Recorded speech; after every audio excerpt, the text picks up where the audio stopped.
గౌరవనీయులు ఈ సమావేశాన్ని నిర్వహిస్తున్న నరేష్ గారికి, జిల్లా పార్టీ అధ్యక్షులు చౌదరి గారికి,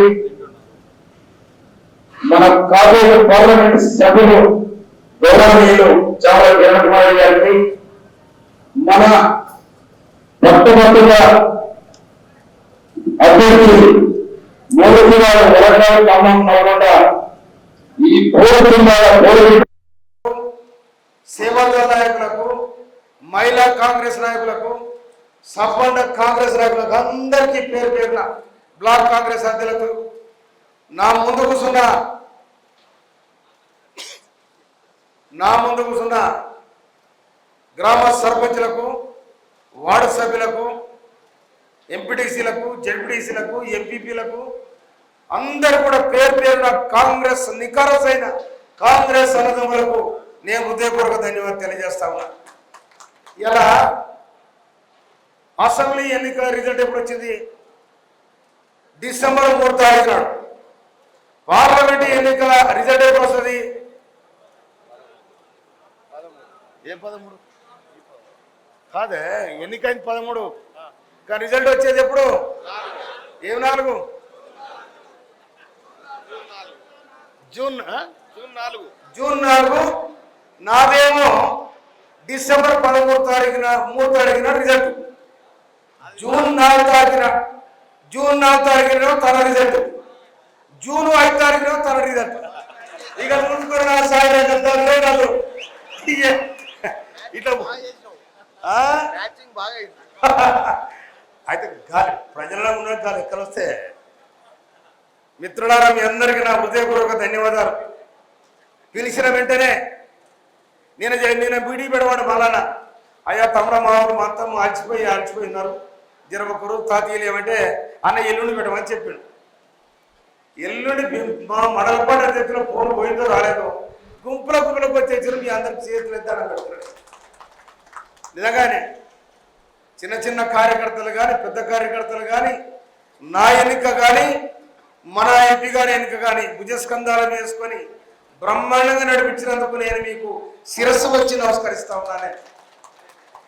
తర్వాత ఇప్పుడు మల్లనది, మనమేమో ఇల్లు ఎండాక బుగ్గర తిరగడం, మల్లన దాడు తిరగాల్సిన కూర్చున్నక్కడ పనిచేసలే, కూర్చున్నక్కడ ఫోన్తో పనిచేసలే. ఇలా మల్లన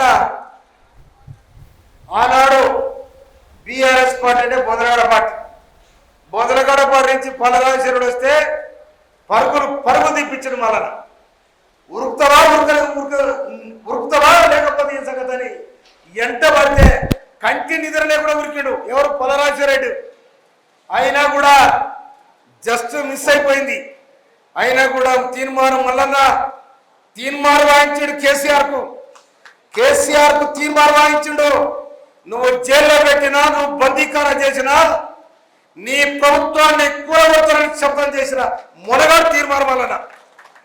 అందుకోసమనే ఎన్ని రోజులు 113 రోజులు జైల్లో ఉన్నట్టున్నావు. అది అర్థమే, 113 రోజులు జైల్లో ఉన్నాడు.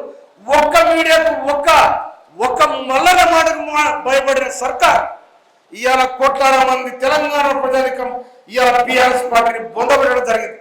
ఇక్కడ ఉన్న ఎమ్మెల్యే మన పోయినోడు కూడా మల్లన మీద దాడి చేయడం జరిగింది. ఒక్కడు కాదు, ఒక చిత్రమైన వేషాలేసిన మల్లన మీద.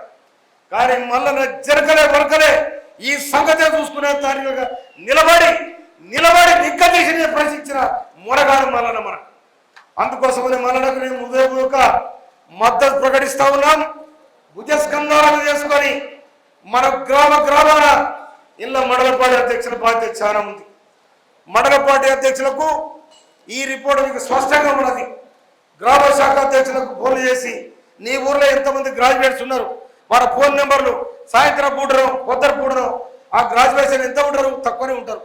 కనుక వెంటనే జమ చేసుకొని ఫోన్ నెంబర్ ఇచ్చినట్టయితే నేను ఒక దిక్కు మాట్లాడతా, మల్లన్న మాట్లాడతాడు, తర్వాత మన శావల కిరణ్ కుమార్ రెడ్డి గారు మాట్లాడతారు, మన గాంధీ భవన్ నుంచి మాట్లాడితే ఆ ఓటర్ కూడా చాలా సంతోషపడతాడు. అరే నాకు కాంగ్రెస్ పార్టీ గుర్తించింది అనే తరికలు ఉంటుంది. అందుకోసమనే రేపు 27 తారీఖు నాడు మల్లన్న ఎన్నిక జరగబోతా ఉంది. ఈ మల్లన్న ఎన్నిక ఆశామాషి ఎన్నిక కాదు.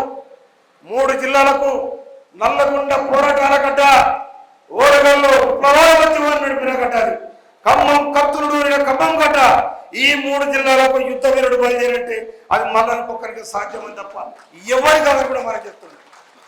నిజంగా చెప్తున్నా కదా, ఓరగల్లు పోరుబిడ్డ యుద్ధం చేసి సర్కార్తోనే, నల్లగొండ నైజాం సర్కార్తో యుద్ధం చేసిన జిల్లా. ఇవాళ ఖమ్మంలో తెలంగాణ మరి చేసే ఉద్యమం 69లో తెలంగాణ పార్వత్యంలో ప్రారంభమై ఉస్మానియా యూనివర్సిటీకి బ్యాకి ఇవాళ తెలంగాణ సాధించుకున్న చరిత్ర ఈ 3 జిల్లాలకు ఉందని కూడా మనం చేస్తున్నాను. అందుకోసం మిత్రులారా, ఆ నేపథ్యం సంతరించుకున్న మల్లలను మనం అధిక మేరతో గెలిపించుకొని శ్యామల కిరణ్ కుమార్ గారు ఢిల్లీ కోటలో అడుగుపెట్టబోతా ఉన్నాడు. తుంగతుర్తిలో నేను గౌరవనీయులు మన ముఖ్యమంత్రి వర్యులు రేవంత్ రెడ్డి గారి నాయకత్వంలో బ్రహ్మాండంగా అభివృద్ధి చేసుకోవడానికి మనకు అవకాశం వచ్చింది. మళ్ళీ అనుకున్న ఫండ్ ఉంటుంది, నాకు ఫండ్ ఉంటుంది, తర్వాత ఎంపీ గారి ఫండ్ ఉంటుంది. ఈ తుంగతుర్తి నియోజకవర్గాన్ని వెనుకబడేసారు, మొత్తం వెనకబడలే. తుంగతుర్తి నియోజకవర్గం వెనుకబడేసారు కనుక దీన్ని మొత్తం మనము ముందు వరుసలు నిలబెట్టడానికి నేను కూడా సీఎం గారికి అప్పీల్ చేయడం జరుగుతుంది. తర్వాత మొట్టమొదటిసారిగా రేపు ఎల్లుండి సీఎం గారు కలుస్తామని నేను కలిసి జూన్లో విద్యా సంవత్సరం ప్రారంభమైన సందర్భంగా తిరుమలగిరిలో జూనియర్ కాలేజ్ ప్రారంభించాలని కూడా నేను సీఎం గారికి అప్పీల్ చేయడానికి సిద్ధమైన మనం చెప్తున్నాను. అదేవిధంగా మోత్కూరులో డిగ్రీ కాలేజ్, తర్వాత ఇక్కడ తిరుమలగిరిలో ఉన్న పాలిటెక్నిక్ కాలేజ్ అప్గ్రేడ్ చేసి దాన్ని బీటెక్ కాలేజ్గా చేయాలని కూడా నాకు ఆలోచన ఉంది. అందుకోసమని ఇవన్నీ సహకరించుకోవాలంటే ఎక్కడ చూసినా కాంగ్రెస్ గెలవాలి, ఎప్పుడు చూసినా కాంగ్రెస్ గెలవాలి, వార్డు మెంబర్ కాంగ్రెస్ గెలవాలి, సర్పంచ్ కాంగ్రెస్ గెలవాలి, ఎంపీటీసీ కాంగ్రెస్ గెలవాలి, ఎంపీపీ కాంగ్రెస్ గెలవాలి, జెడ్పీటీసీ కాంగ్రెస్ గెలవాలి. అది మన రాహుల్ గాంధీకి బహుమతికి ఇవ్వాల్సిన బాధ్యత ఉందని కూడా మనం చేస్తున్నాను. నేను ఆల్రెడీ రాహుల్ గాంధీకి అయితే మనం వేసిన ఓటు, ఈ తుంగతుర్తి ఓటు, ఈ రావులపల్లి ఓటు, ఆ రావులపల్లి ఓటు రాహుల్ గాంధీని ప్రధానమంత్రి చేస్తూ ఢిల్లీ కూడా